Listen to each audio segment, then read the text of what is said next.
Hello, friends, and welcome to episode number 80 of Nostalgia Talk. I kid you not, we are at the big 80, and this is a big one for that number. So, first of all, as you guys know, I'm James, and this is back in the summer, as you guys know, I announced that a couple of Nostalgia Talks had to be delayed as a result of the SAG-AFTRA strike, and that was some that were announced, some that weren't yet announced. And, it's been a long time coming for a lot of us. You guys have been incredibly patient. Thank you guys for your patience as I try to figure out who to get on during the strike.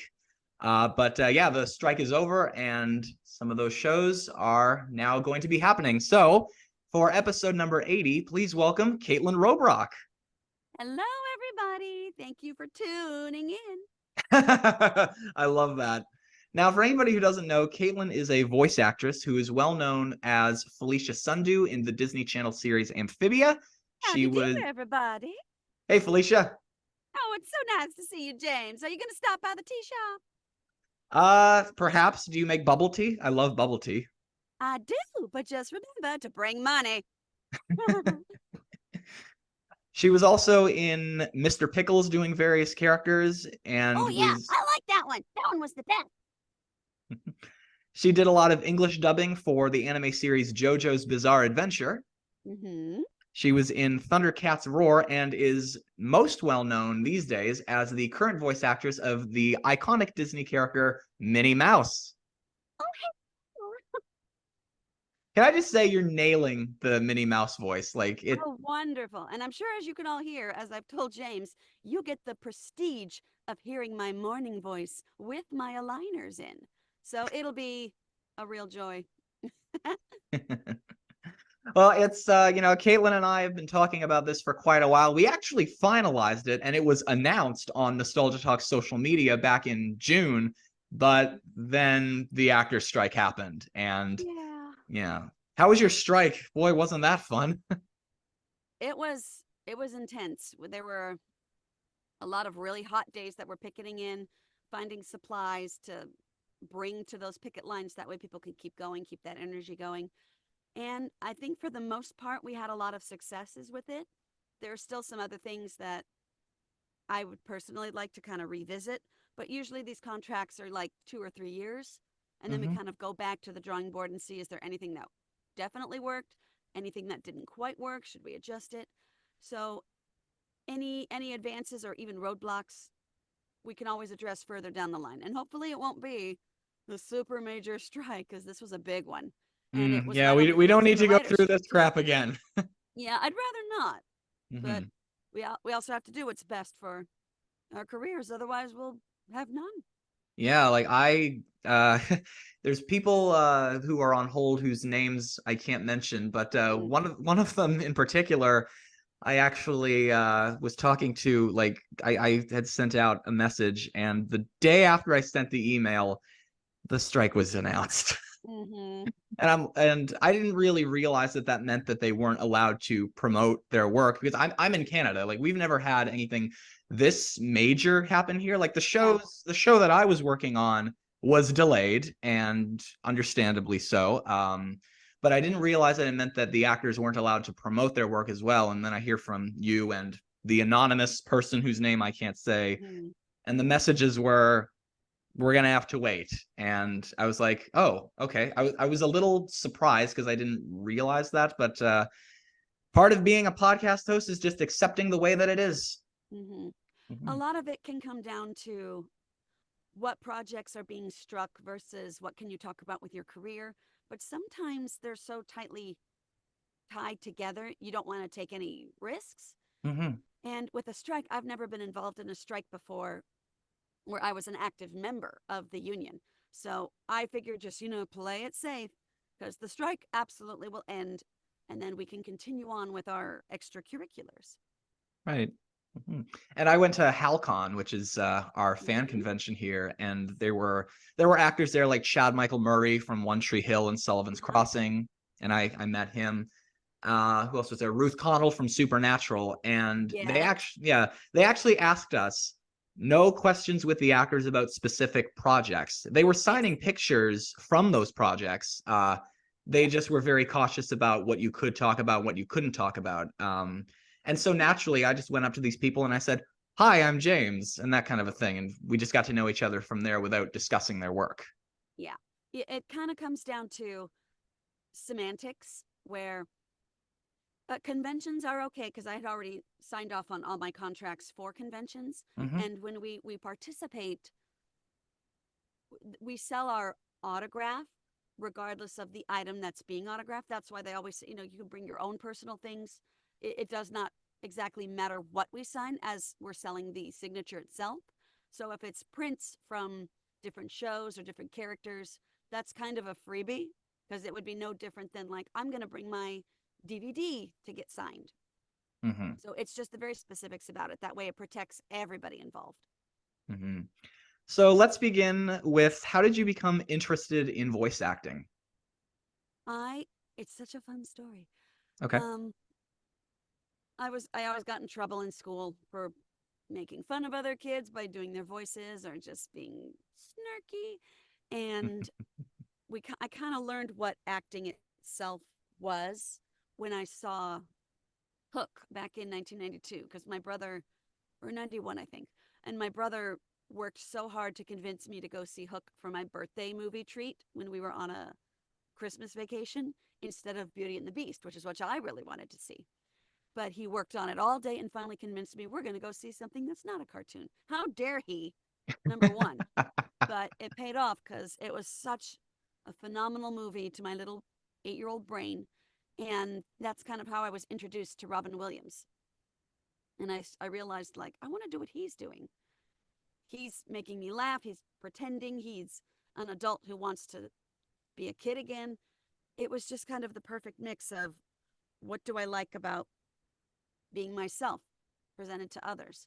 And then a couple of years later, when Aladdin came out, then it kind of solidified of, oh, being a voice in a cartoon, it's a thing. It's not this entity that's just existing on its own. There are people behind it. And this is Robin Williams, the same guy I saw. So I wanted to follow in his footsteps of, how can I make people laugh? How can I be crazy and zany and not get in trouble? And how can I do it in a very colorful, fun way? So that's how I knew I wanted to be a voice actor. It was just the process after of, how do you do that? And back in the 90s, we didn't have a lot of opportunity to learn that sort of thing, especially in San Diego. Okay. So did you ever do school plays? I talked to actors and voice actors who have often talked about doing theater before starting their career. I did not. It was a bit of a detriment, but the schools I went to up until high school, they didn't offer theater departments or music departments outside of like a band, like musical instruments, as opposed to singing. Mm-hmm. And then as far as like junior theater goes, or community theater, we couldn't really afford to like pay to be in a show or kind of learn the craft outside of school, or the time dedication it takes around my other extracurriculars and studying, because I needed extra help with schooling too. So high school was kind of my first foray into like acting and singing, and I never booked a show. Oh, wow. um, it was rough, but all the other kids, they had kind of done the junior theater route, so they were able to have a higher starting advantage in those schools. And then in college, um, I was like, my first year of college, I was kind of like what I would have been the first year of high school had I had the junior theater. And all my peers had kind of been doing that theater for a while, so they excelled much faster. And like, I reached their level probably like my second or my third or fourth year of college. I just needed that extra time to learn.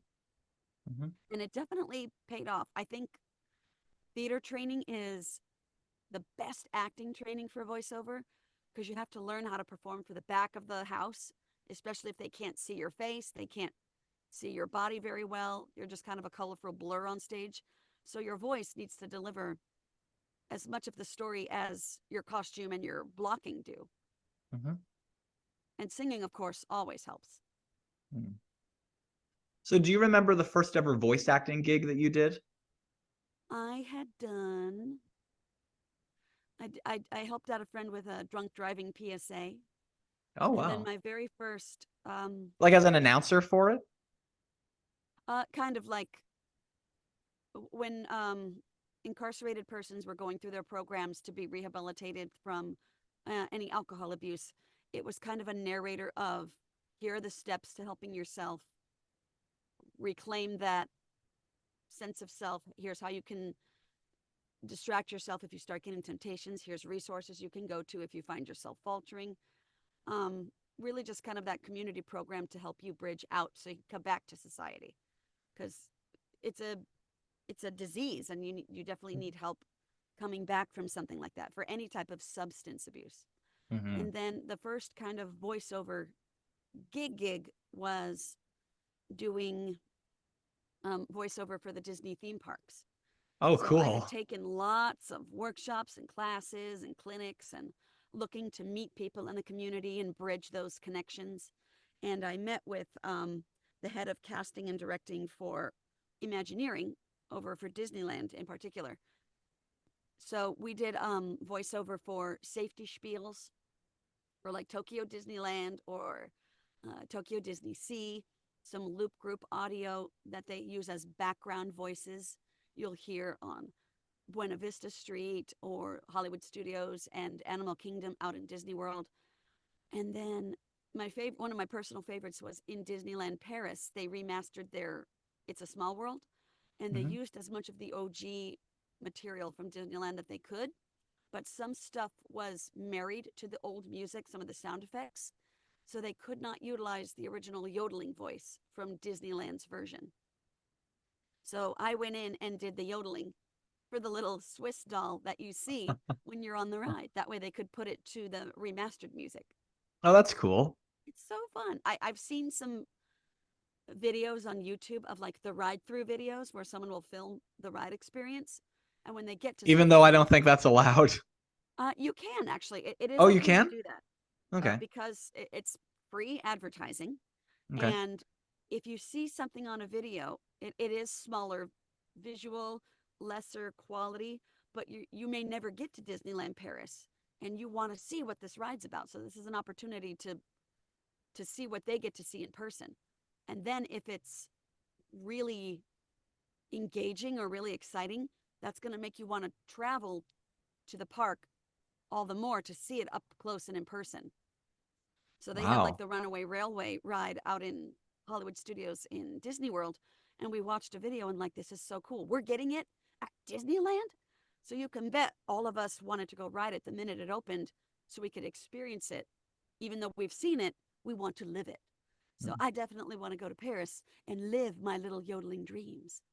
But the videos we watch, you have to listen really closely to hear the specifics. But I found myself. And it sounds to me like you were a big Disney lover even before all Oh, of yeah. this stuff with Disney started. Oh, yes. My parents ensured I had a huge Disney and Warner Brothers training. Like, watch all the old movies, watch all the shorts, all the old Looney Tunes. Just watch anything and everything with animation that you can. Because my dad and my uncles are really animation appreciators. Hmm. And then my Uncle John, in particular, is an animator and illustrator and cartoonist. So he was always drawing and recreating artwork for me growing up. That's awesome.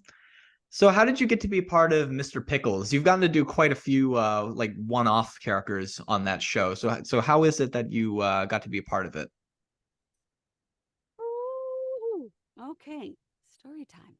So I had no representation at the time, and I wasn't in the community just yet. I had taken some classes with Bob Bergen, so he had a Another wonderful. previous guest. Yes, and he has a wonderful like 8-week teaching course about learning how to drive your acting into the realm of voiceover. And I had taken his class twice. You should really sign up now if you're interested because it's about a 4-year waiting list. But at the same time, because inflation and prices can get expensive, it'll be your chance to save up your money while you wait. But I had taken his class and I was searching for other classes and clinics to take. And then we go to San Diego Comic-Con every year to be just like not guests at the convention, but con goers where we could go see panels. I'm a big panel person. And there was a panel for this old show called Drawn Together, which had come out on Comedy Central around 2004, I believe, 2005. Stellar cast, really big voiceover cast. And it was one of those adult animated shows where anything goes. So no one can really be offended because everyone's offended.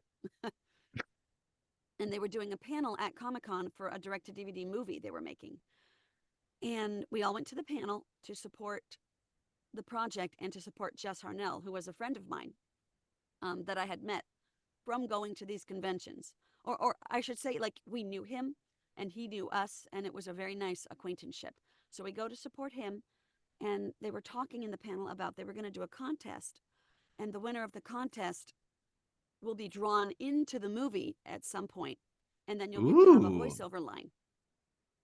And everyone started cheering after they said they'll be drawn into the movie. And they said the voiceover line. And I told my friends, like, y'all heard that, right? They just said a voiceover line. That could be something. That could lead to something. So I raised my hand, and everyone raises their hand.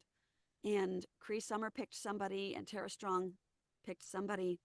And thank God my friend Diana spoke up, and she said, pick a chick, because the guys, the pick were two guys. And everyone looks at her, and Jess sees me and goes, oh, you, I know her. Bring her. Come here. So nepotism works. So I got to be a part of it with the other two. And what will it be? Will we recreate a favorite scene? Will we do an impression? Trivia? What is it? And then the gig was, how long can you stay handcuffed to the creators? Okay. And so they have these fuzzy pink handcuffs. Who knows where they got them? But a little salacious, but comfortable, I'll tell you that. And we all get handcuffed, and they take us away to like do some video interviews or a little follow-up. And I kind of look at my friends, and they're like, bye. We'll take your things for you. We've got your jacket and purse. Hopefully you have your phone. And afterwards, luckily they followed and were able to follow us completely. Like, hey, we're with her. We have her stuff. And nobody knew what we were getting into. And I think maybe like 5 hours later, 4 hours later, we're all still handcuffed, and we're like, I think we might need to go home. There's a lot going on. And we had gone to the Hard Rock Hotel across the street just for drinks and snacks. And we're all still handcuffed. And the two other gentlemen with us, one of them lived down there. So he's like, oh, I can go home at any time. And the other one was hotel hopping. So he had everything he owned on his backpack. So he's like, oh, I don't mind. I could be here, or I could be at someone's hotel floor. And there's little me, who was staying with her parents, 20 miles away. And like, I have to go home. I have a shower. I have food. I have a bed. I need to go to those things. We really should end this. And then Dave, I think he was like, yeah, I think we're going to end it. We're going to draw all of you in the movie. Thank you so much. Go home. And Jess was like, hey, for that voiceover role, Kaitlyn can really do it. She's been studying for this. She's been training for it. I've known her for a few years now. She's really serious about this, and she'll give you at least, the bare bones minimum that you would need for this project. So they're like, okay, we'll trust you. We'll bring her in. So a couple of months later, I went in to record it, and it was just like one line of a little old lady going like, imposter. And they were impressed enough by like, oh, there was a character there. There was a willingness to play. So they gave me a hot chick in the bar in Bedrock. And then they gave me Smurfette, which was kind of the meteor role of the movie. Whoa. So, I think maybe 3 or 4 lines. So they were small, but they're impactful. And you can do up to 3 roles per project.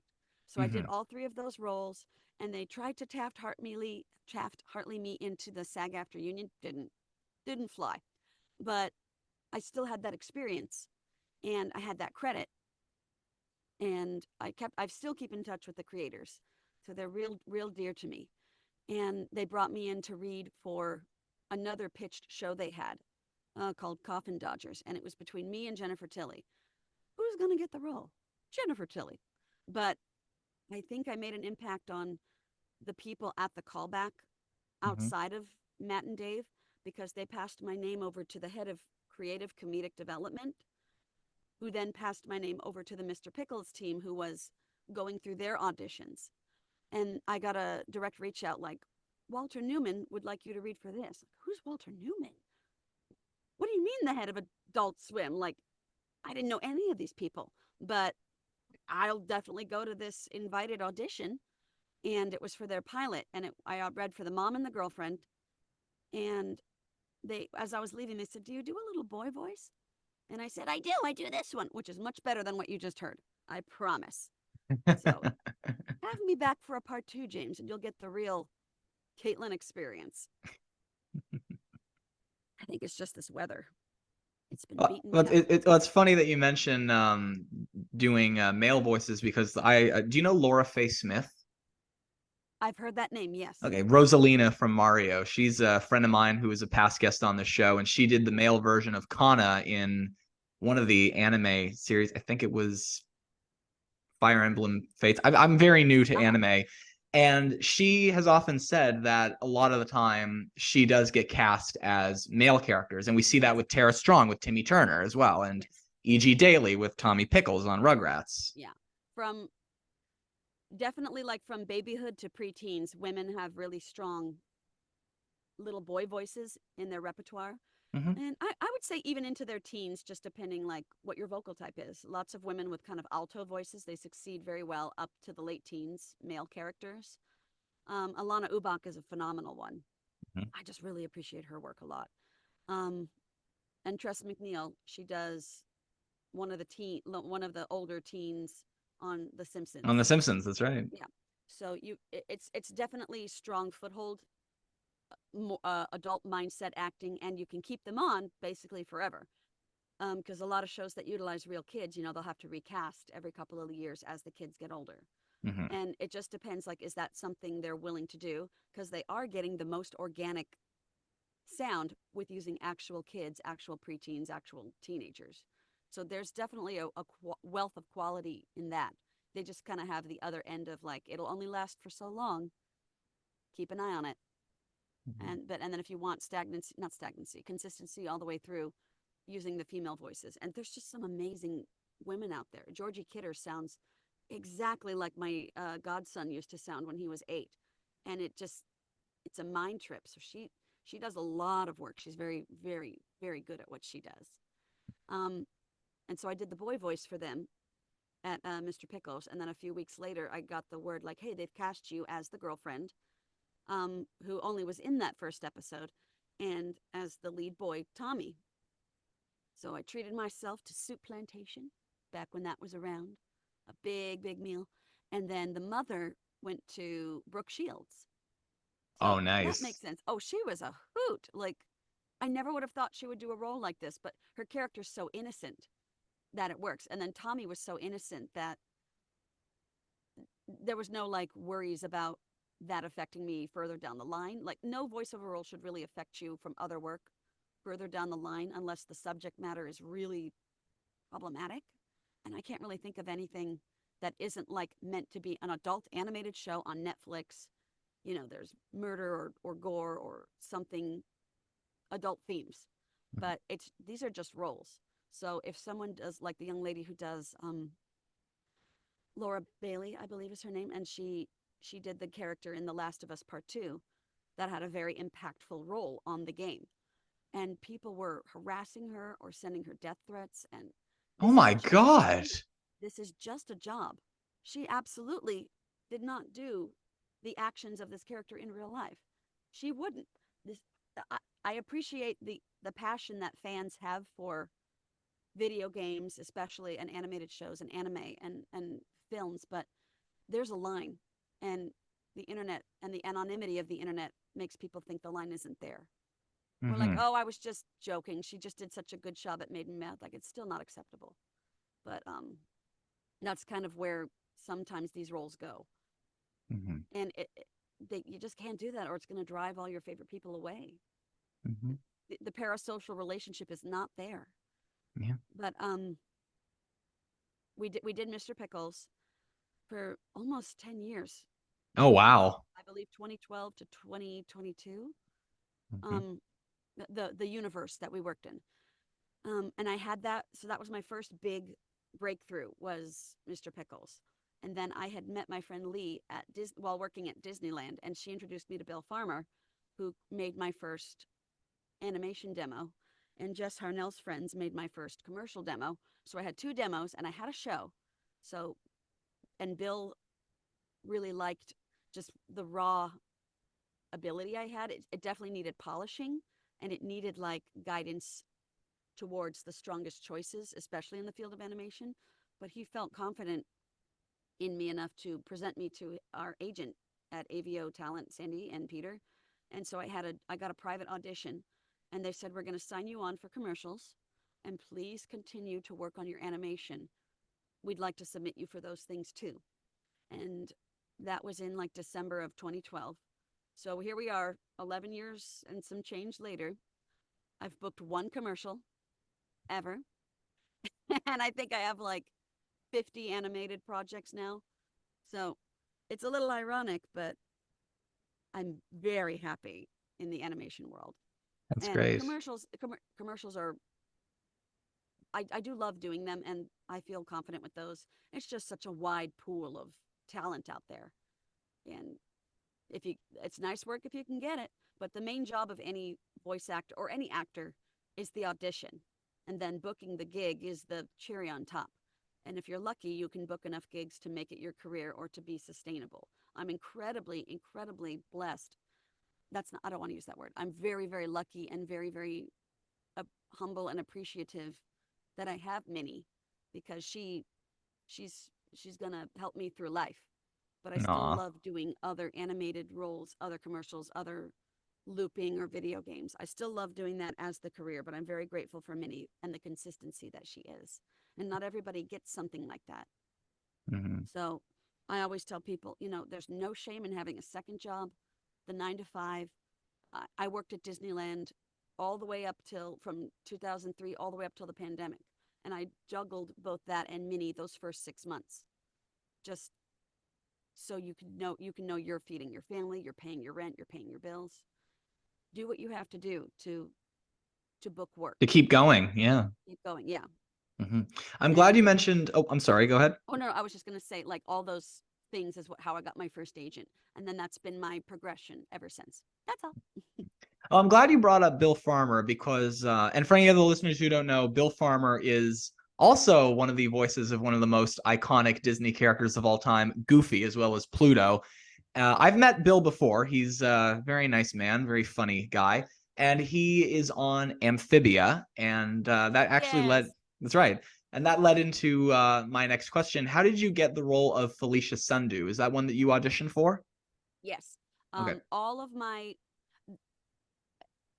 One of the very nice perks of voiceover, if you get to that point, is direct offers. So a lot of my peers, they'll get direct offers these days because they're tried and true, they're established. You know exactly all their characters, so it's easy to just kind of cut the mustard and be like, I know I want this type of role. Kari Walgren did this in this other show. It was perfect. Let's bring Kari in to do the role. That's what a direct offer is. It's a great, great thing. So I'm hoping to reach that level myself one day. With most of the other work is all just auditions, mostly through your agent, sometimes directly if you're not yet represented, but the casting team might have seen you in a workshop Mhm. and really liked what you did, so they'll bring you in directly. Or I've seen plenty of people get agents through casting directors who know good agencies and like, hey, this person really had something in the class I taught. I think they'd be good to audition for your agency. So we definitely want to help each other and build those connections to get people going. I don't often recommend people if I don't know them or if I don't know their full range. And it's kind of a catch-22 because if you don't have work, how can you get a full range? But how can you get full work without a full range? But I think I've recommended 2 people to agents, but always keep going and definitely ask your friends, how is a demo sounding? How is my work sounding? Old copy of auditions, good practice dubbing TV shows, practice your commercial reads in the car, because once you get into those agents, the auditions will come. Minnie was a generic audition. It wasn't super special. It wasn't like only submit this many people. It was a wide call. Everybody read for her. And then Felicia was a generic one as well. And the team that cast that, they knew me. They knew my agent and they knew me because I had taken a lot of classes. So they knew, okay, this is her work. This is her ethic. In Disney, you'll get two types of auditions. One is a scene where you read through a scene. So you have to imagine a partner and respond to that partner. So it's like it's taken from the episode itself. And then the other type is like 10 one-off lines. And they often give you the emotion they want behind it. So you act out the line with the emotion as a one-off. They don't connect to each other. And that's what Felicia was. She was just 10 lines of her responding to a situation with a certain animation. Those ones I love the most because there's so much room for ad-libbing and improving. Mm-hmm. So with Felicia, I believe there was like 7 lines or 8 lines. And so I improved extra stuff on like 4 or 5 of them. But I didn't do it just to do it. I wanted to make sure, like, is that organic? Does it fit with this? You know, if she has a line that's kind of meant to be Southern politeness, but it's also rude. Well, some of my family's from there, and they always lead into those type of passive aggressive things by saying, bless your heart. So that's the quickest way to probably annoy anyone of like, oh dear. She's one of those. It's funny you say that because I watched a little bit of Amphibia to get ready for this, and like I don't think I ever actually sat down and watched Amphibia before, but getting ready for this, I decided to. I know. I am so distraught by that. I'm going to go get a bottle of water. But please continue telling the viewers your experience. So basically, I watched a little bit of the show preparing for this interview, and I think I went right to Felicia's first appearance, which would be the one where Sprig and Ivy went on a date because of pressure from everyone else. And I'm seeing Felicia interact, and I'm like, she's such a mom. She's just she's such a stereotypical TV mom. I love it. I know. That was my favorite part. I don't have kids, so I don't even know what kind of mom I'd be. But I figured, like, I think she had me from her first line where she's clapping, goes, my little girl's a woman. And like, your little girl is 10. Step back. So we ad-libbed all around the audition. And I'm so proud of it. It's one of my most proudest roles. And that's great. It's good copy to work with. So any classes I've taught or workout groups I've kind of stepped in to help out with, and it's good to use old copy. I'm not sure, like, if there's a statute of limitations. I would think, like, once the product has dropped, the auditions can be used in a teaching element, because then you have, like, the final product that you can study or compare to how it originally started. So fun things like that. So I saved my audition for Felicia because I was just so proud of it. And I've played it before for students of, like, this is kind of how I improved. Can you tell where the written line is and what I added to it? You can't? That's a good thing. That means it all sounds organic. It all sounds like it was immediately thought of right then and there. Mm-hmm. And then, but yeah, I met a lot of casting directors and vocal directors through those classes. And that helped out when I would get auditions and it would get in front of them. And they'd realize, oh, I know her. I worked with her in a class. And so Amphibia was a big, big hit for me just because it's a lot of the same people who work Gravity Falls. Mm-hmm. And I loved Gravity Falls. If you haven't seen that, James, I have homework. Okay. Yeah, I like that show as well. And Amphibia, in Amphibia, in addition to having the iconic Bill Farmer, one of the stars is another Disney icon for people like me who grew up in the 2000s, the one and only Brenda Song from Sweet Life of Zack and Cody. Is she somebody that you've met before? Yes and no. Oh, okay. My era of the Disney Channel kind of ended around, like, when I graduated high school and went to college, and until there was at least like 10 years or more where I didn't have cable. Mm-hmm. I didn't know what all the cool kids were watching, or I was like a little, not that I was too old, but it was just like, this is definitely targeted at the preteen and teen kids. So Hmm. I've never seen High School Musical, or I never saw Sweet Life of Zack and Cody. I'm aware of all of them, Hmm. but I never actually watched them. And while we were doing Amphibia before before COVID, um, I was on Amphibia and I was still working at Disneyland. And Brenda Song came to Disneyland with Macaulay Culkin, and so Nice. I was with Belle and the Beast wandering around Fantasyland, and we were like, oh, we've got some VIP guests who'd love to meet you guys. Like, sure. Where would you like to meet them?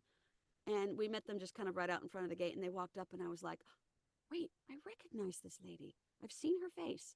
And that's when it clicked. Oh, it's Anne. But I didn't say we were on the show together. I didn't want to bring that up to them because that's not what they're there for. They're there to have fun. And my Hmm. job at Disneyland is I'm here to help make that fun. So I always figured if I ever met her again, I'll tell her we were on the show again, and then this could be a fun little addendum. But I did grow up with Macaulay Culkin, so it was really kind of fun to see him. That is cool. It's funny because one of my previous guests was nobody believes me when I tell them this, but one of the kids from Home Alone. Mm-hmm.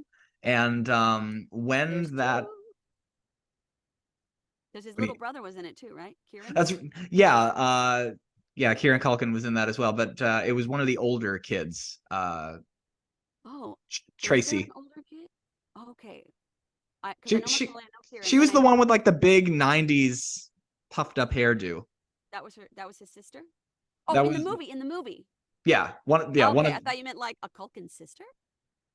oh no, one of the kids from Home Alone, like Okay. in that big family. And when that was starting to get finalized, a lot of the time when it's like a big, maybe not big name guest, but somebody who's in a big project. Like I teased this one when we were starting to talk about it on Nostalgia Talk social media with a picture of Minnie Mouse, and I'm like, guess who's coming on? And I Mm-hmm. did something kind of like that with Santa Moses, who's the name of the actress from Home Alone that I got, and I posted a picture of Macaulay Culkin doing the signature like face.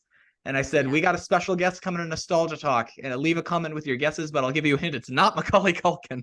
Kieran Culkin. Well, and I that's when I realized there were at least three of them because they looked alike. Kieran was pretty recognizable, and then we saw signs, and I'm like, I think that's a Culkin kid. But Mhm. who is that? And it was Rory Culkin. So Oh. I got Rory and Kieran mixed up a lot. But Mm. Rory was very good because he did Signs, and then I think he did another movie with Robin Williams that was like a mind twister. It was Hmm. a big mind twister. And then Kieran kind of popped out for me, but after Home Alone with Scott Pilgrim, he was in that one, right? And then he's just been kind of Maybe. going ever since. Yeah, So he's been doing a lot of he's become a big success again these days. It's yeah, good amazing. for him. He's in his winners era. Absolutely. Mhm. So you voice various characters in Thundercats Roar, and you were telling me that you were a big Disney fan, and now you're doing one of the most iconic Disney characters in the world. Were you Mm-hmm. a fan of the original Thundercats series before doing the Revive show? I had never seen the original. Okay. Um, my brother definitely watched the original back in the 80s, and he watched He-Man, he watched Thundercats, he watched She-Ra. I was watching like all the Disney afternoon shows, My Little Pony, Wuzzles, Strawberry Shortcake, Lady Lovely Locks. So I was watching all the girl shows, and he was watching all the boy shows. Um, the revival from like the turn of the 2010s, right? Just all of Yep. that was within the time when I just didn't have cable. I didn't have access to any of those shows. So it was a little rough going my first couple years in voiceover because I had no way of watching what was out there. Like, what's my competition? What's the theming of stuff these days? It was rough. But once 2015, 16 happened, we got cable finally. We could afford it. And then I was able to like catch up on what are the current things, what should I be how should I be thinking of these roles? What are the big hits right now? But Thundercats Roar, it went the Teen Titans Go route of like, yes, we know these properties and these characters, and there's a lot of semblance to those original character facts, but we're just going to have fun with them. And the Mickey Mouse shorts were the same way. Like, we know who these characters are, but now we're just going to have fun with them. It's all just meant to play and have fun. And the people who, if they're not fond of those iterations, it's like, well, here's a tried and true revival from 2011. Here's the OG. Like, these things are still here. This is just kind of having fun with products, because why not? It livens them up. It keeps them Mhm. from becoming obsolete. They're still in the public's eye. But Thundercats Roar was so much fun, and we recorded ensemble, which is the best, because normally we record ourselves in a little box with a little window, Mhm. and hopefully, like, well, it's not Keith David I'm talking to, it's my vocal director, but eventually it'll be Keith David that I'm talking to. But ensemble, we're all there, and we run through whole scenes at least twice, but we bounce off each other. It's so organic, it's so fun, and I met a lot of dear friends through that show. I was on it, I think, 9 different characters on 10 different episodes. But Dana Snyder was there. I was a huge fan of him. Max Middleman, Erica Lindbeck, Chris J. Alex, Patrick Sides, like all the big names, Trevor Duvall, all these great. See, now I have to say all of them. Jim Meskimen, who's phenomenal. Mhm. Andrew Kishino. I think they were the core cast. That was like the big 8. And me. But we had so much fun. My favorite character from that was a little old lady who was the secret identity of Mum Rana, who was like the good counterpart to Mum Ra, who's the evil guy. So just they kind of made up new characters, or these might have been characters that were tertiary back in the old show. So they're bringing them back in a new way, Mhm. like an Easter egg, and those were fun. But Mrs. Christetti was the little old lady, and that's one of my most favorite roles to do, you know? Cute. Yeah, I am. Mhm. And so we've been talking on and off about you doing Minnie Mouse, and you were saying about how the audition was. Can you describe the process of auditioning for Minnie? Oh my gosh, it was nerve-wracking. I can imagine because that's a I mean, huge this is the character. biggest, this is something I had wanted for like 15 years at the time. Whoa. Yeah, I realized I could do Minnie's voice um, comparatively to Lucy Taylor, like back in 2005 when I Mhm. was working at Disneyland. And I would work the same location frequently since we were still new. And the parade would come in. And we learned all the audio tracks from the parade but next to our break room just because we were right there. So when the Christmas parade would come in and Minnie has her lines as she's ice skating, just one day I kind of did the line in my best impression. And someone else who was with me was like, "You sounded just like her. How'd you do that? That's creepy."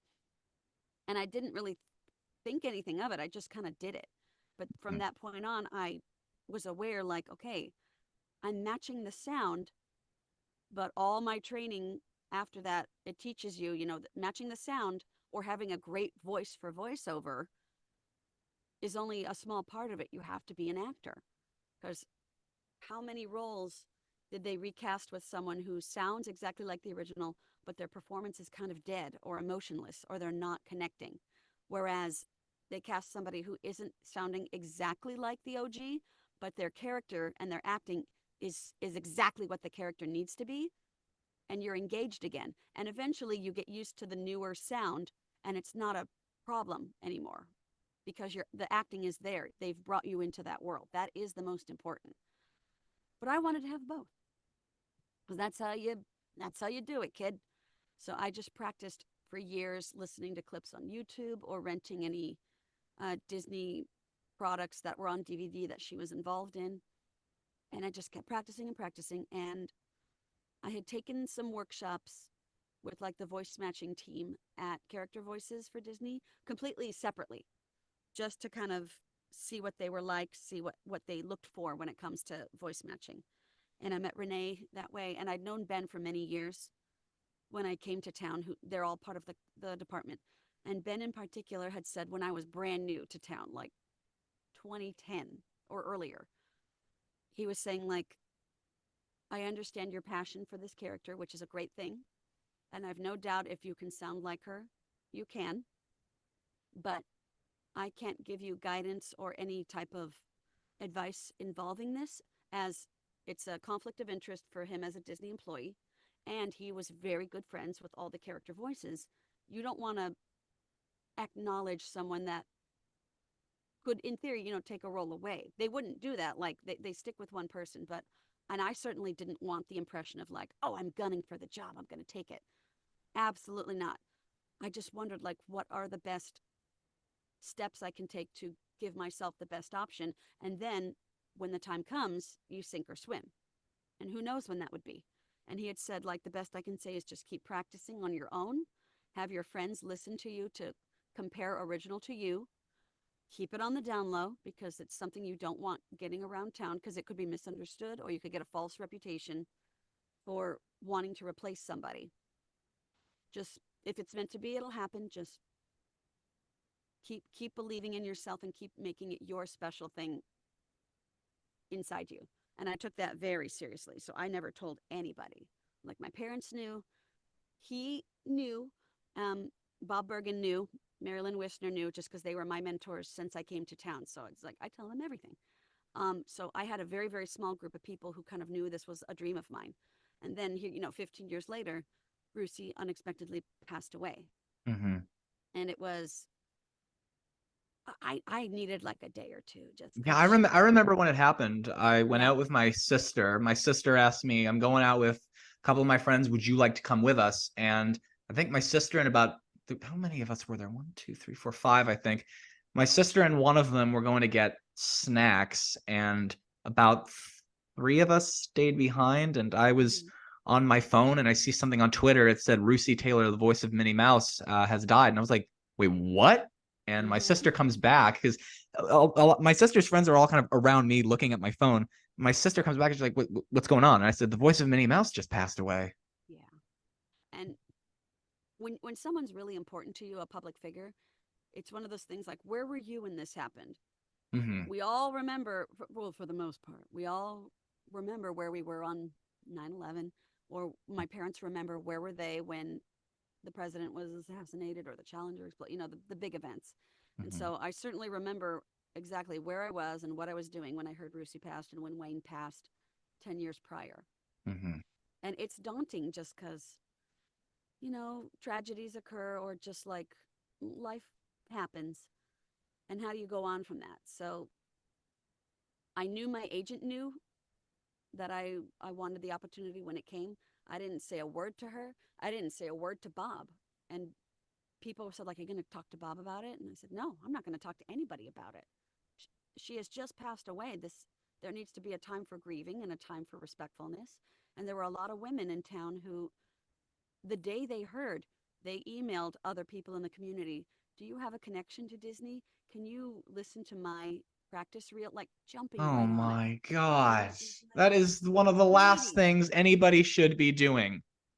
And like I understand the passion and the desire to have the opportunity. I don't fault you for that. But you got to be tactful. You have to be respectful. And this was a person. This was a very beloved person. This was a person who meant a lot to me in particular. I But just she wasn't somebody that you met before, right? I did meet her. I had like Oh, a okay. I had a not three strikes and you're out, but like a three chance situation, and the final one was the better one. But I had met her at a society function. Like she came by and said hello to people, and they were all kind of saying hello because Wayne had recently passed. And I shook her hand and I didn't say a word. I was too verklempt. I was too shocked that she was in front of me. Mm-hmm. And then she had come to Disneyland to do like a cast conservatory for the cast members. And when I heard she was coming, like I begged my managers and schedulers, like, please take me out of my shift this day. I'll work 6 days next week. I have to go to this conservatory. I have to see her. I have to meet her. And she was just phenomenal and beautiful, beautiful. And I have my photos. And I'm just a tiny little 20-year-old Kaitlyn with much redder hair. I don't know why my hair was so red back then. But, my face is all red and blotchy because I was crying when I met her. And I was just like, Aw. I'm with Minnie. And she was so, so sweet. And then my friend Katie Lee introduced us. It was a little more Katie Lee official. from Gummy Bears. Yes. Mm-hmm. I know her too. She was another Yep. guest on this show. And fun fact, Katie Lee and Jim Cummings, they're the first voices I ever recognized hearing as a toddler outside of my parents. Mm-hmm. Because they would let me watch Dumbo Circus. So the earliest voice I can recall hearing that isn't my mom and dad's is Jim Cummings and Katie Lee in that show. Ah. So they literally are the voice of my childhood. No. Um, but Katie's like, I know, Rusi, come over here. Let me introduce you. And so I got to truly meet her officially. We took pictures. I don't know where the pictures are, which is just the worst. Where are they? I don't know. And we met at June Foray's memorial and like celebration week. Like it was a wonderful, wonderful. Um, what do they call it? Celebration of her life. Hmm. And so I got to meet her then, and I didn't even talk about voiceover. I talked about working at Disneyland and how like, oh, I've hosted Miss Minnie herself plenty of times in Toontown or Town Square, and she worked with Minnie several times when she would go down to the park, and all of Minnie's helpers who would help get Minnie ready, and a lot of them still work at the park. And so when I met her, she was like, "Oh, please tell Shirley and Cheryl I said hello. I do miss them, but it's a tender topic, a tender thing to go to Disneyland." I think when she came to our conservatory, that was her final time because it was just too raw and too real without Wayne. And Hmm. I understand that. So I Hmm. got to meet her like kind of I'm a voice actor in my own right, and I feel confident in just saying like I love you for what you've done. It's not about me, it's about you. Hmm. And then she passed away a couple of years later. And I was known in the community enough where like one of the freelance people involved, they weren't affiliated with Disney, but they're freelance kind of who help cast other projects. That's a lot of casting directors are freelance. And so he knew kind of what was coming, what was in store. So he Hmm. was the one who told me that Rusi had passed before I would see it in the news. Because Hmm. it would just be a blow when you find out something like that, as you know. So he Hmm. said like what comes next, don't think about it, don't worry about it, you know, your work speaks for itself, the opportunity will come, and then you just have to let it happen. So I didn't talk to anybody, I didn't tell anybody about it, I just kept it to myself. And a couple of weeks later the official edition went out, and he sent it to me at like 9 in the morning just to ensure that I got it. 2 hours later my agent sent it, so I knew, okay, I have the audition, I'll be submitted, I'll be listened to, and after that it's up in the air. The first leg of the casting is aware of it. They'll pass it on because he had heard it before, and he really supported where I was. So I knew, okay, it's going to get to the higher ups, and then after that you just have to see what happens. So I worked for it. I worked on it for a week, and it was like 15 lines that were given audio references for. So like you listen to the audio of Roosty's performance and then you recreate it. Do you sound like it? Do you have the pitch? Do you have the nuance? Can you do a great impression? I'll say impression or impersonation for now because they want to know you. That's the first step. That's where a lot of people end because you may be able to do a great impression or impersonation, but you're kind of rehashing existing stuff. The real test comes after, where we had 10 lines of no referenced lines, like they were completely brand new written lines, or they were lines from maybe upcoming projects that they are not talking about. Now you have to perform these brand new lines as Minnie and show, can you do it? You did a great impersonation. The voice is there. Can you actually act? So that one was the one we focused on the most. And I had my best friends come over and like, don't tell anybody I'm doing this. You're the only ones involved in the process. I just need a second or third set of ears to know, am I hitting it? Are you, the viewer, not hearing a difference at all? Or as close to that as you can get. Um, and then after those 10 lines, we had to sing a song Oh, because she's wow. going to sing a lot. Yeah, you need to be an actor who sings. You may not need to be a singer who can act, but you have to be an actor who sings. And that's what I've always considered myself. Um, I'd love to be one of those singers, like the Broadway caliber singer, but I think I need real lessons to get there. One day, one day, one day. Um, so we submitted the audition. I rented a studio up in LA to help marry my singing to the music track. Um, and I asked for a really good engineer, and he helped me craft the whole audition file. And I sent it out on a Friday because it was due Monday or due Tuesday. It was due Tuesday. I sent it on a Friday, and I begged my agent, like, I'm sure everyone's asking you to do this, and I'm no different, But please, if you have a moment, please listen to this. Is there anything I need to change or adjust? This is the biggest thing I'm ever going to do in my career. It's my biggest dream. It's a one and done. There's no other opportunity after that, unless whoever would take over the role, if something happens, which knock on wood, you don't want anything to happen, but life is life, and you don't know where it's going to take you. But usually with Disney, it's usually just a one voice until it's not. There are some exceptions, not worth getting into, but this in particular was like the character. For female roles, this is the biggest and the most consistent and the most well-known. And she listened to it and got back to me like the end of the day Monday and said, because she had been sick, and she's like, don't change a thing. It's fine, honey. Okay. So we submitted it. And then I believe a week later, I was working on Frozen 2 in the loop session, and I got a text like, Disney wants to see you tomorrow. Make it happen. And then my brain started freaking out of like, okay, there's 45-minute windows for a callback. It's over 2 studios with taking out an hour of lunch. And if the day starts at 9 and ends at 6, and you divide it by a 45-minute increment with an hour taken out for lunch and travel time to 2 studios. So that's 7 slots. Okay.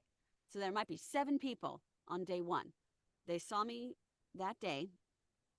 And the audition, the callback was, I was nervous, and there were long pauses, which made me even more nervous. But I found out later they were talking to like 3 or 4 different departments were all part of this callback, because everyone has to agree on one voice. Everyone needed to know, like, does consumer products see like, yep, we can use her voice in toys or singing projects, TV, television, the official character voice department for like cruise line toys, special events, private events, theme parks. And I think feature animation was a part of it as well, but I don't know. But everyone had to be present. So that's why it was a longer than 45 minutes. And there were a lot of dead spaces where I'm sitting there like, oh my gosh, did I mess up? What did I do? And a green flag was they never had me sing again. They had signed off on the singing audition alone. I didn't even think about that.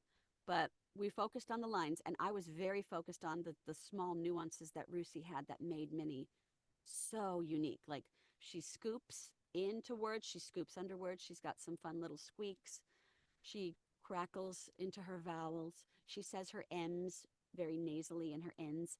She doesn't pronounce the D, the invisible D we all say when we say Pluto, for puppy dog Pluto. We say it like a D, but it's a T. So she really goes, oh, Pluto. So she really pushes that T. And it's cute and it works. So that was my main focus. And then after that first call back, every day that week, I was scrolling email, checking voicemail in case a call dropped. I was panicking. I had no idea how many people are doing this. How many days is it going to be for callbacks? How long does it take to go through the files? How long does everyone need to sign off? I didn't know any of that. And it was only my second callback ever. My first one was Baby Piggy for Muppet Babies. And I was in the top 5, and I was just like dying to know. And it took me 3 years to get over that heartbreak. But then someone else involved had said like, well, you sounded too much like Minnie, so they didn't want that as Baby Piggy. And I went, that's okay. Now that you've told me that, I have closure. But because I love Miss Piggy to pieces. And then like the second callback came a week later, and it was like my strings were cut. Like, okay, I've made it past the first gamut. Now here's callback 2. Brett had 4 callbacks for Mickey Mouse. I think Deborah, when we needed help with Daisy while Tress was away, Deborah had like 4 callbacks. So like that's not unheard of. And the second callback happened. It was just like the first. And then I misunderstood them. Afterwards, they said, okay, we're going to send you to Disney TV tomorrow to test you out there. I didn't know. I just thought they meant, okay, we'll test it out with their products. And I get there. It's not a third callback like I thought. They had me signing paperwork because it was the job. And I didn't know that. And I was kind of sitting there like, what? So I had no, and they're like, oh, they're ready for you. Let's go in. So I had no time to panic or second guess or work myself up into a frenzy.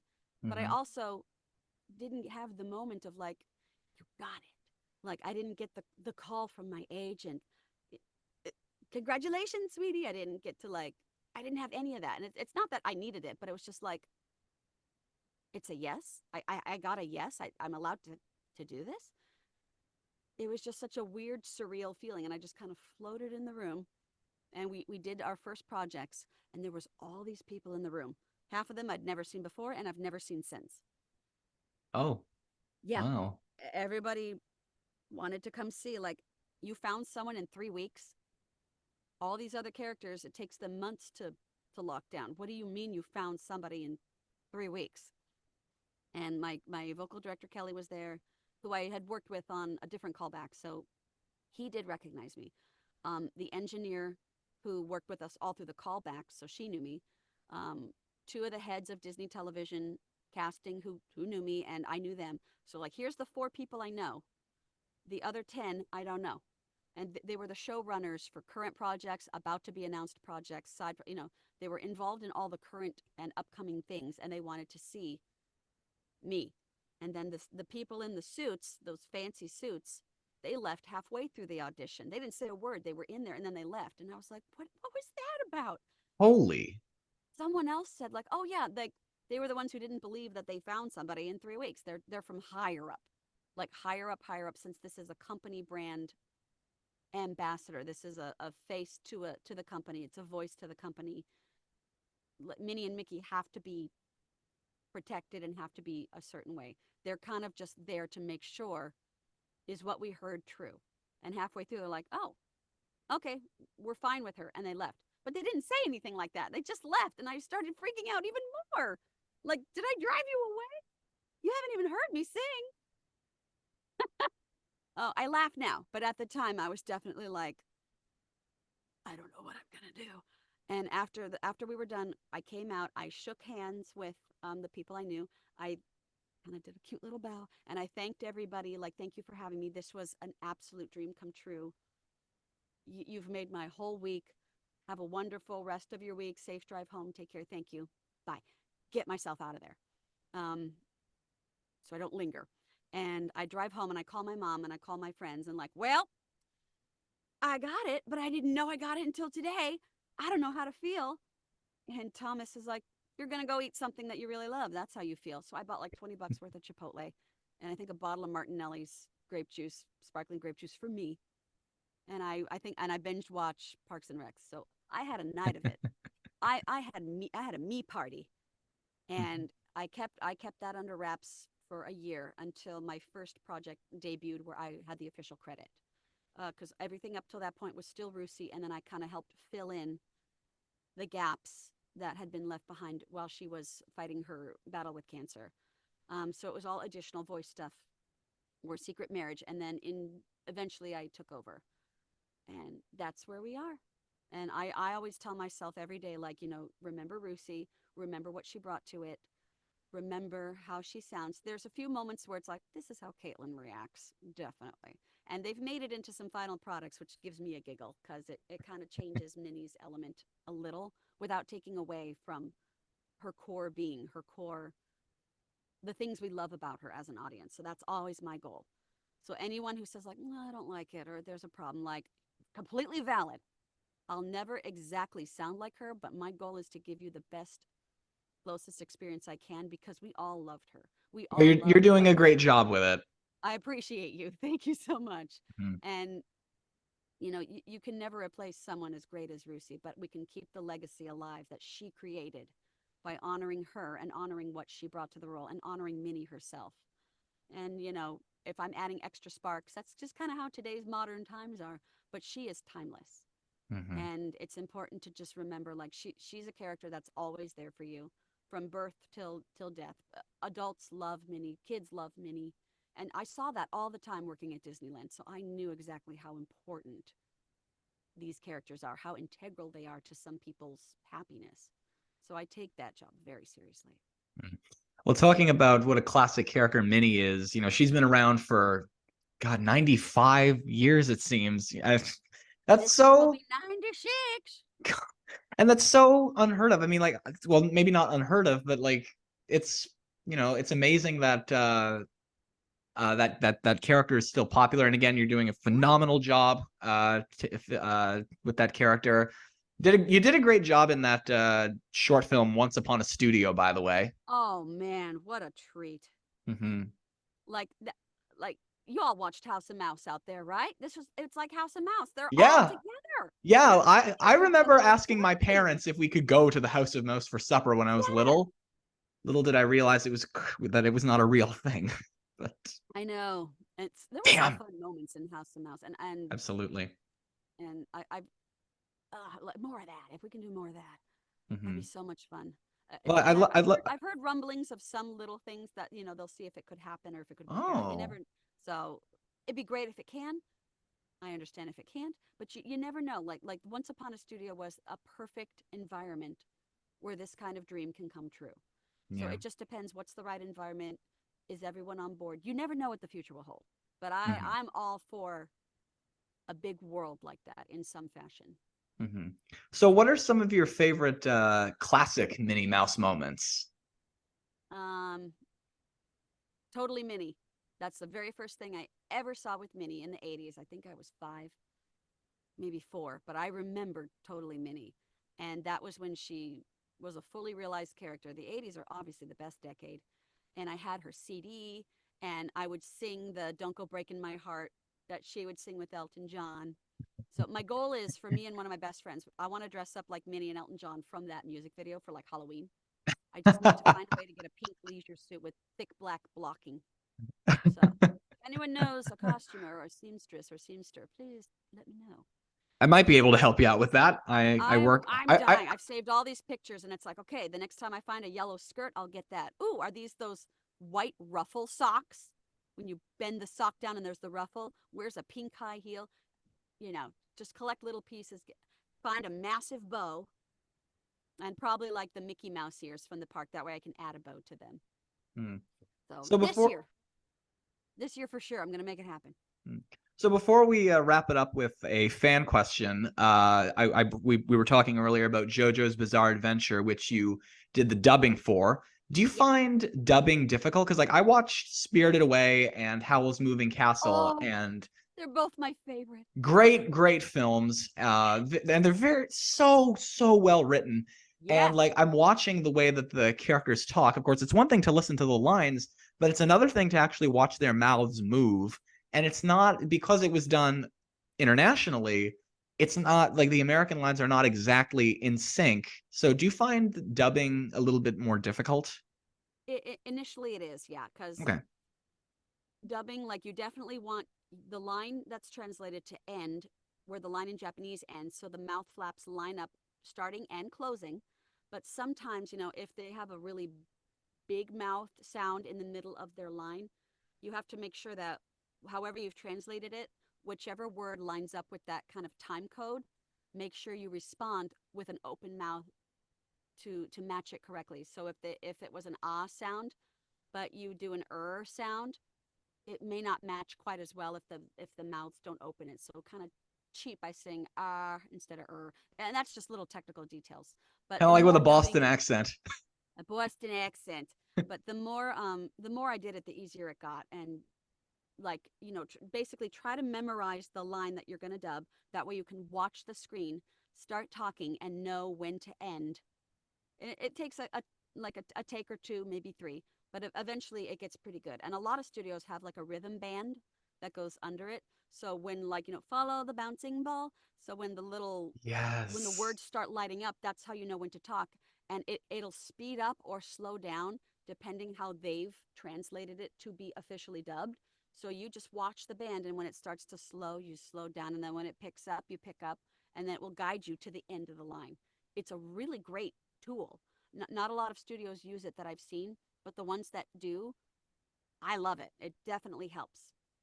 But and the more you do it, the more you integrate it and the more natural it becomes. And that's not that I'm not even worried about. You just want to make sure, if it's a quick line, like, only 4 of the words are the core words in Japanese, but we've got all of our suffixes and prefixes. You may have to speed up what you're saying, but you don't want to lose the acting if you're talking fast or talking slow. So it's a dance, especially in anime. It's a big dance. But the Ghibli films, like that's one of my goals. I have a whole laundry list of wishes and dreams. So being in a Ghibli or Ghibli film would be just amazing. But yeah, Howl's Moving Castle is my favorite. Spirited Away is so good. So good. They just released the stage adaptation play on DVD from G Kids. Oh, So I wow. recommend you go get it. They have 2 casts on it. It's amazing. I saw it last year in AMC. So good. Mhm. I had to plug it. So let's wrap it up with a fan question. When I Mhm. announce these shows on Nostalgia Talk's social media, Facebook, Twitter, you guys know where to go. Links in the description. I ask listeners if they have any questions for guests, and this is one that I actually really, really like. It's from a person by the name of Lyle Austin, and he Okay. wants to know, how did you get so good at voicing Felicia Sundew? Well, that's pretty. That stems from real life. So make fun of your family members, make fun of your friends, listen to them. You'll never know what a great sounding person is. There's a TikToker from New York, and I've watched a few of his TikToks, and I'm like, is this a character? Is this a fake accent, or is this his real voice? I hope it's his real voice because it's the best New York accent I've ever heard. And so I've been stealing that a lot too. But um, but yeah, we've gone to Texas for like cousins' weddings, and I'm talking deep Texas where there's no trees, there's oil fields. Oh, I know, like I didn't know land could be so flat and so not green. But we went to this wedding, I mean, I would have and no idea. I've never been to Texas. like we had our side of the family, and then the bride's side of the family was there, and some of the bride's family members were from like Georgia or Louisiana, and they had really strong accents, but they were very much like, you know, well, who are you, sunshine? Where did you come from? And like, oh, I'm Lloyd's cousin. You know, we live out in California. Oh, do you? Oh, I bet it's so sunny there. You need a little more sun. You look wonderful, but I don't think a little more sun wouldn't hurt you. Oh, bless your heart. I'm so glad you came out here. I'm like, are you? I don't know you. You Just just seem being to hate neighborly. California right off the bat, ma'am. I don't even remember her name, but I remember how she made me feel. And I remember that voice. So I knew, like, I'm going to steal this voice somewhere, some way. And then I did. And then I've had plenty of friends who've had, like, moms that are, like, overbearing or overprotective. Like, my mother is not. My mother's the best. But I've definitely been over to friends' house that have had crazy moms. And that's where, like, Retzko's mom came from in a Gretzko. Like, oh, this is Kelly's mom. She doesn't respect her daughter's privacy. She her way or the highway. She's a hypocrite. And Kelly's mom was like that. And I not Kelly, my director, my friend Kelly from high school, but Right. I definitely remember like, oh my gosh, I'm so glad my mom is not this. And that's why Kelly kept coming over to my house. But I made money off her, so thanks, Kelly. Thanks, Kelly's mom. Well, that's all I've got here. Is there anything you want to say to wrap up? Um, take off your makeup before bed. Always drink water. If you don't see it, you don't testify in court. No, I think I'm good. You don't see it, you don't. That's No, you're gonna drive through a yellow light. I'm closing my eyes. If I don't see it, I don't testify in court. Did you drive through a red light? I don't know, officer. I was a passenger. I didn't see it. I can't testify. I coughed, and my cough made me like completely bend over 180 degrees. It's a thing. Well, I don't know. I don't know what you heard, but you heard it here first out there, you guys. Well, Kaitlyn, thank you very much for joining me for not just for Nostalgia Talk, but for episode number 80. Oh, 80. Oh, that's a good one. It's funny, I was at my friend's wedding a couple of months Mm-hmm. ago, and at the time, I had just done episode number 70. This would have been like end of summer, beginning of Uh-huh. fall. And as we were leaving, she says to me, I'm so proud of everything you've accomplished with your podcast. Yeah. And I'm thinking to myself, it's your night. Why are you honoring me? And she's like, because you've just done such an amazing job with everything. And Yeah. I said, And well, it's her opportunity to see you. yeah. And I said, well, I just made it to episode number 70. And she's like, Mm-hmm. well, let me know when you get to episode number 100 and we'll all come back here and throw a big party for you. Yeah. Do a big reunion with all of your guests. That would That would be insane. that would be kind of nice actually if we can either get some of them to like send a video message or at least well Yeah. I've had 2 guests who are from where I'm from, so that shouldn't be too hard. Yeah. So mhm. Have them Uh in person. mhm. But yeah, to all you listeners out there, again, this is episode number 80, which honestly makes me realize how closer we're getting to 100. I started doing this as a pandemic project while I was doing my last year of college from home. And I didn't really, and I only had just a few classes. So yeah, you'll probably hit 100 in the next year or two. I think we're coming up on it, actually. Plan ahead. Yeah. So yeah, I've been doing this for it's been this past October 2023 was 3 years, and I it's amazing how I try not to gloat about the success of Nostalgia Talk, but I love hearing how you guys are loving all of these memories coming back to you, like with the Lazy Town reunion, which became my most popular one, and recently the big record breaker, which was Peter Linz, the puppeteer for Ernie on Sesame Street, and Walter for the Muppets. Mm-hmm. And that hit 1,000 views in a solid week, which has never happened before.